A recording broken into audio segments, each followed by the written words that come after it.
Hi students, welcome back to Rahima Study Tips. Today we will going to learn fifth chapter, that is capital gain and income from the other sources.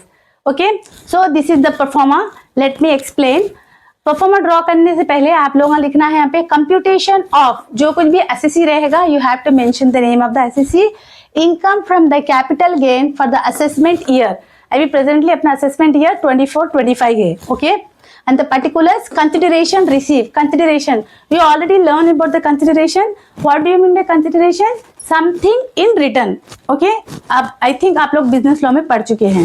Okay, consideration receive amount डालना है यहाँ पे and less transfer expenses, यानी कि SSC के पास यहाँ पे एक पर्टिकुलर बिल्डिंग या तो फिर पेंटिंग या तो फिर प्लॉट या तो फिर कुछ उसका प्लॉट या तो फिर लैंड रहेगा जो उन्हें जो उसको सेल करेगा, तो जो कुछ भी वो सेलिंग में एक्सपेंसेस आएंगे वो एक्सपेंसेस को आपको लेस करना पड़ेगा. तो after deducting that expenses you will going to get the net consideration. Okay, after that you have to deduct two amount, that is index cost of acquisition and index cost of improvement. ठीक है, index cost of acquisition क्या है यहाँ पे, जब purchase को first time जब acquire करे यहाँ पे तो उसका कैलकुलेशन क्या रहेगा, वो कैलकुलेशन के बाद अमाउंट आप लोगों को इनर कॉलम में लिखना रहेगा. And index cost of improvement, यानी कि वो असेट को आप कुछ मॉडिफाई करने के लिए कुछ अमाउंट लगाए तो वो अमाउंट को कैलकुलेट करके वो अमाउंट को यहाँ पे इनर कॉलम में लिखना है. तो दो अमाउंट को यहाँ पे आप एडअप करके आउटर कॉलम में डालना है. So see here we are deducting that amount, so we have to deduct from the net consideration में से एक cost of index and cost of index of acquisition and जो सो इम्प्रूवमेंट डिडक्ट करना है. After that you will going to get the capital gain.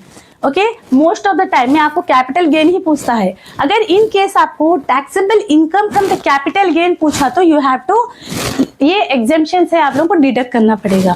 That is exemption under section 54 and exemption under section 54B. ये दो exemptions को आप लोग inner column में लिख के दोनों को ऐड करके आउटर कॉलम में again you have to less करना है. Okay, explain under section 54 exemption के हिसाब से अंडर सेक्शन 54 क्या है. Section 54B, an exemption on the sale of urban agricultural land if the land was used for the agriculture purpose for the last 2 years before the sale. Okay, तो agriculture land रहेगी तो वहाँ पे fully exempted रहेगा यहाँ पे, यानी कि यहाँ पे उस पर टैक्स नहीं रहेगा. 54B.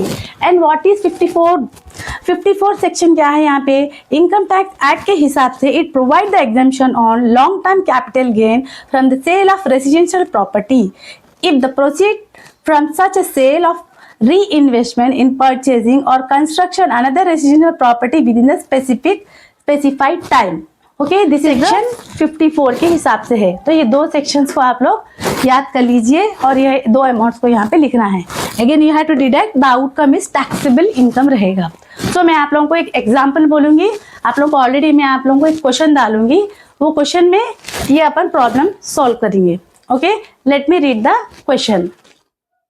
Okay, so one by one step by step आप लोगों को लिखना है. यहाँ पे एसएससी मिस्टर तुकाराम है, प्लॉट ओपन प्लॉट है, असेट ऑफ परचेज डेट कब है 99 है, 99 है यहाँ पे कि 2000 अबव है तो 100 मेंशन कर लीजिए आप.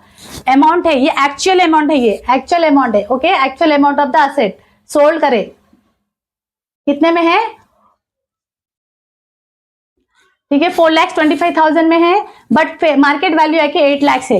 We have to compare fair market value और एक्चुअल वैल्यू में जो कोई भी अमाउंट हाई रहेगा you have to consideration while calculating the cost of index. ठीक है, एक्विजिशन के टाइम पे. ओके, तो सेलिंग एक्सपेंसेस 3% ऑन कंसिडरेशन है. फाइन, डायरेक्ट कंसिडरेशन ले लीजिए आप लोग यहाँ पे 52,50,000 रहेगा. Fine, less transfer expenses. Transfer expenses कितना मेंशन करा है यहाँ पे 3%, यानी कि 52,50,000 में से आपको 3% कैलकुलेट करेंगे तो you will going to get 1,57,500 rupees. You have to deduct that from the consideration. You will going to get the net consideration. ये है रहेगा आपका actual net consideration. From this you have to deduct cost of acquisition and cost of improvement. Acquisition आके क्या है, वो purchase को आप कब acquire करें, okay? और improvement आके क्या है, अगर वो asset को कुछ आप modify करें या construction करें, यानी कि अगर आप एक plot लिए, वो plot में और एक फ्लोर कंस्ट्रक्ट कर रहे हैं या फिर एक पेंटिंग लिए उसको ग्लास या फ्रेम कर रहे हैं, यानी कि इसको इम्प्रूव कर रहे हैं, तो जब यहाँ पे लेना है. बट कॉस्ट ऑफ एक्विजिशन में यहाँ पे क्या पड़ा, देखो एक्वायर कब करे, ये परचेज 1998 में करें। Index of cost of acquisition में ये फॉर्मूला है previous year divided by index of purchase year. Okay, previous year यहाँ पे कॉस्ट ऑफ एक्विजिशन है यहाँ पे, तो असेट का वैल्यू कितना है यहाँ पे, I already told you fair market value और एक्चुअल वैल्यू में यहाँ पे मेंशन करना है यहाँ पे price of asset. Okay, price of asset है, प्राइस ऑफ असेट कितना है 8 लाख है into 348 divided by 100 previous year है। ठीक है, अभी जो चल रहा है वो ऑलरेडी मैं आप लोगों को बॉक्स में दे चुकी हूँ, ये अमाउंट इतना यही रहेगा, कभी चेंज नहीं रहेगा, क्यों मतलब ये भी प्रेजेंटली अपना असेसमेंट ईयर 24-25 चल रहा है, तो according to that we have to take कभी भी यही अमाउंट ही लेना है 348। ओके, 348 डिवाइडेड बाई 100 यहाँ पे क्यों बोल रहे हैं, यहाँ पे 1998 है, तो अबाउट 1998 जो भी रहेगा आप लोगों को 100 ही मेंशन करना पड़ेगा। Okay, after calculating 8 lakh into 348 divided by 100 करने से आप लोगों को 27,84,000 रुपीज अमाउंट रहेगा। सो this is nothing but index of cost of acquisition.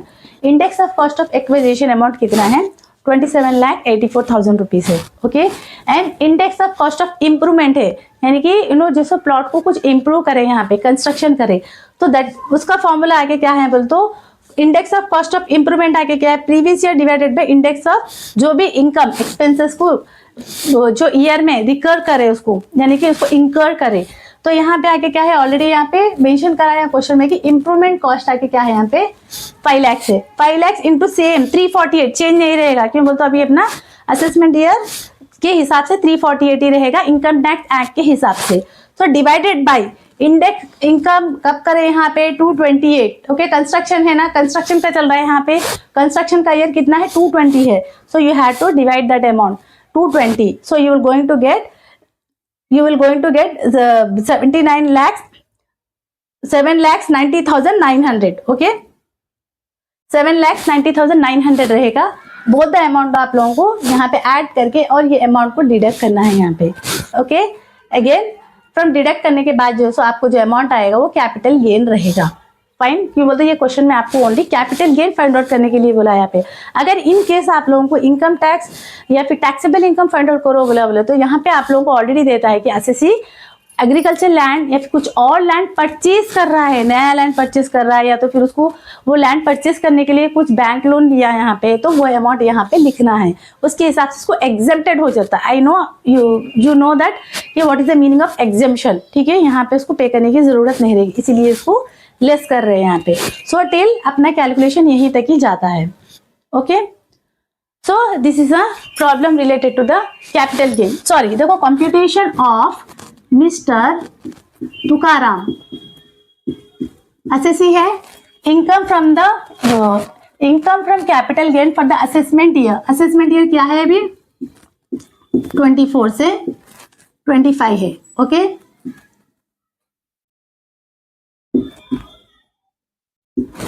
ये है आपका pro forma with calculations. Fine, so question पढ़ने से पहले आप लोग पहले परफॉर्मा डाल दीजिए, फिर वर्किंग नोट लिखने में आप लोग पूरा इंफॉर्मेशन लिख दीजिए, लाइन बाय लाइन लिख दीजिए आप लोग। लिखने के बाद इसमें क्या क्या है कंसिडरेशन है टिक मार लीजिए। कंसिडरेशन क्या है सोल्ड दे दिया, एक्सपेंसेस है फाइन, एक्सपेंसेस का है यहाँ दे दिया, कॉस्ट ऑफ इंडेक्स एक्विजिशन है, इंडेक्स एक्विजिशन यानी कि कब परचेज करे, और जो सो इम्प्रूवमेंट कुछ दे रहे तो इम्प्रूवमेंट ऑलरेडी आ गया, तो इजीली आप लोग कैलकुलेट कर सकते हैं। Okay, so subscribe my channel, share my video, if you have any kind of comment just comment कर सकते हैं आप लोग। I will find you appropriate problem. Thank you.